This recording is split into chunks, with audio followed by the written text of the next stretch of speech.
earnings. You know I couldn't just leave y'all without going through all the earnings. Come on now.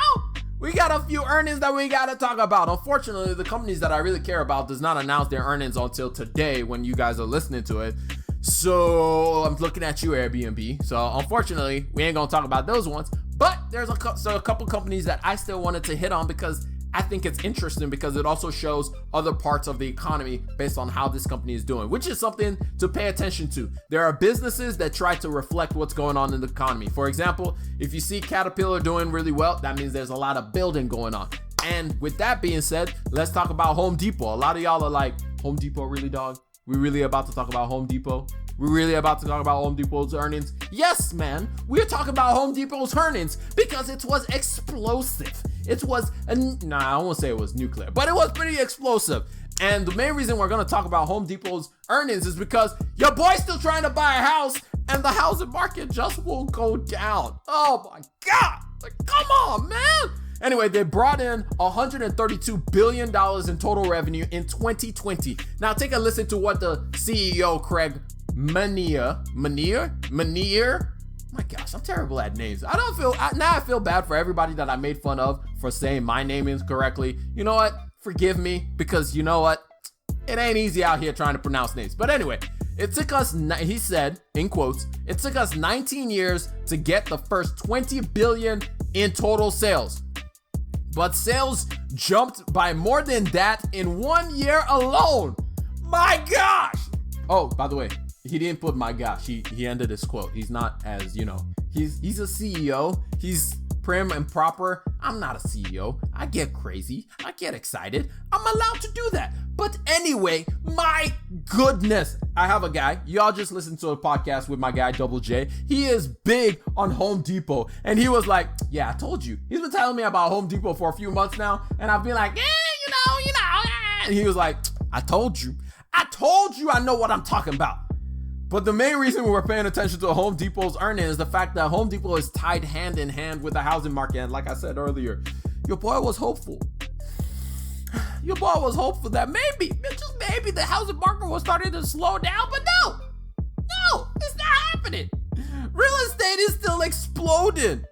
It's still exploding. Apparently, people still buy houses. People still put in all kinds of, oh my God, it's so expensive. I'm so mad. I am so mad. I am so heated right now, man. I really wish housing prices would come down, but unfortunately, that's not happening anytime soon. A lot of people are still spending a lot of money on buying homes, but even more important, people are still spending money on upgrading their homes.